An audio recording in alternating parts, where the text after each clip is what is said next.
Hey guys, my name is Josh DeForest. I'll be your project lead for this latest venture we have going on actually in Germany to work with Volkswagen. I'm greeting you from Costa Mesa, California here on another work trip, and so I wanted to just take a minute first of all to congratulate you that you've been chosen for this work trip to go to Germany as a part of this project team. So you guys have been chosen because you've proven yourself in the company. You've shown that you're great workers. You're creative. You're intelligent. You can think on your feet, and we think that you're really going to help us put our best foot forward. The purpose really of this first video here is to kind of educate you on Germany itself as a country, to educate you on Volkswagen Group as an organization, and then just to educate you on the cultural variables we're going to encounter while we're there, so that you know how to put your best foot forward in these meetings so that we can make a good, lasting impression with Volkswagen. First of all, Germany as a whole Germany is located in Western Europe, part of the European Union. It's a population of 81 million people. The largest industry in the country is automotive, and the largest export is automobiles as well. Beyond Volkswagen, you have companies like Mercedes-Benz, BMW, and Audi that also export automobiles from Germany and also create automobiles domestically for German citizens. As for Volkswagen as a whole, it's located in Wolfsburg, Germany. Volkswagen actually means the people's car, which I think is a pretty cool name for the company. It was reorganized as the Volkswagen we know after World War II. They produce nearly 10 million vehicles per year, and they have 3 of the top 10 best-selling cars in the world. Not just Germany, but the entire world.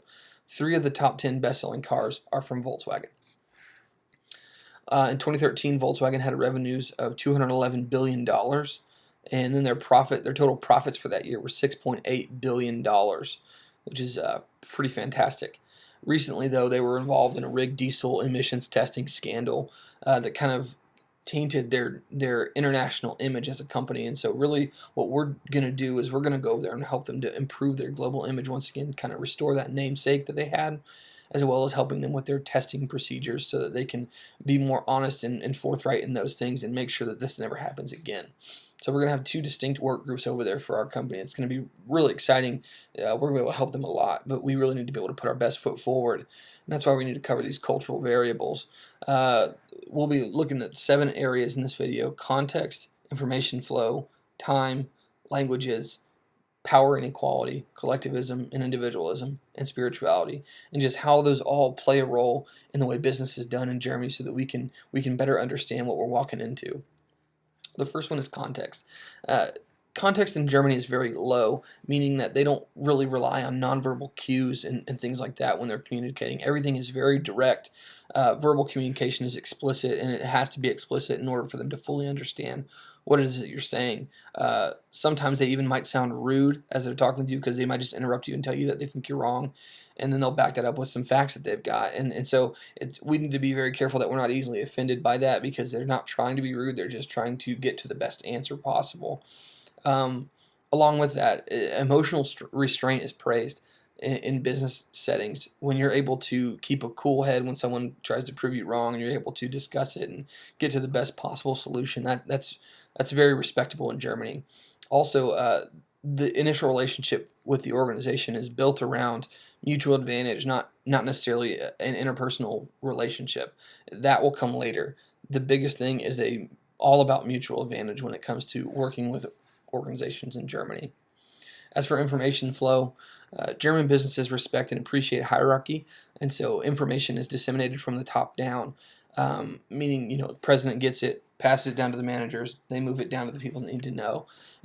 But the thing about that with Germany is information spreads very rapidly. Velocity is a huge value in German business culture, and so they pride themselves on being able to get things done quickly and in a proper order as well. As for time, much like the U.S., Germany is very precious with their time, very stingy with their time. Time's not a commodity to be wasted. Punctuality is a huge priority for them, so we're going to have to be there, even before meetings start. We need to be able to be there and put our best foot forward, show that we mean business. When it comes to time, they also have a systematic approach to doing business. Everything's done in the right order and at the right time. That's why agendas are going to be huge for these meetings with them. We're going to need to show them what it is that we have for each meeting so that they'll be ready for it and we'll be ready for it, and there's no surprises along the way. Along with time, though, is work-life balance is a huge deal in Germany. When you're at work, you're working. But when you're not at work, you are definitely not working. And it's very rude and insensitive to actually try and contact them about work after the workday's over. So we need to be very careful of that as well. As for language, 95% of the country speaks a form of German. Whatever dialect that may be, 95% of the country speaks it.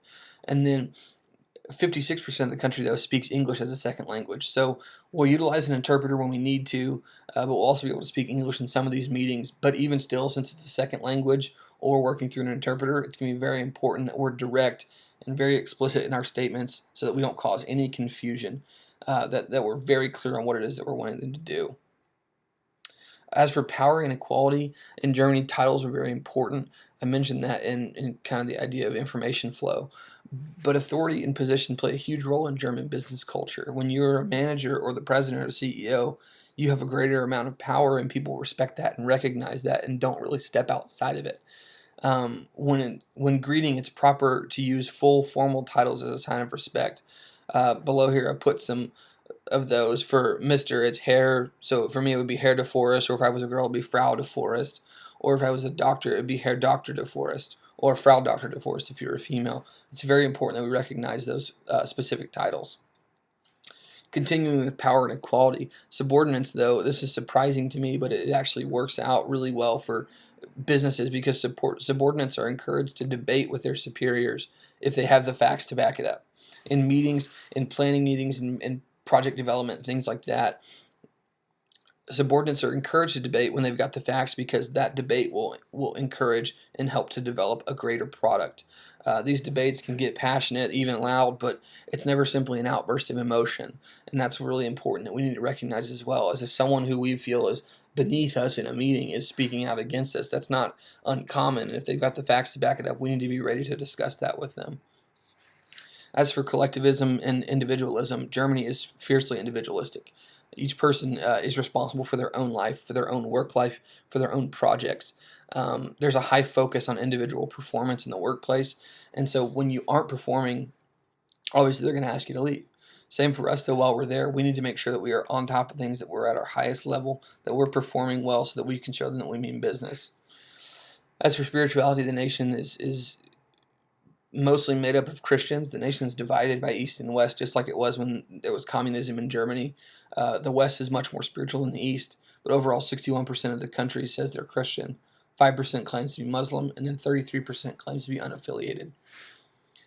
Now, just a few do's and don'ts while we're on this subject that we need to go over. First is don't shake hands with one hand in your pocket. Make sure the other hand's out of the pocket. That is a really big deal for them in Germany. Don't make the OK sign. Whatever you do, do not do that. It's very offensive. Make sure you knock on every door before you open it. Never open a closed door without doing that. That's a big deal for them. Avoid discussions about World War II if you can, and about the Holocaust. That's a national shame for them still. And there are still people alive there that are working through that and dealing with that. We need to be conscious of that.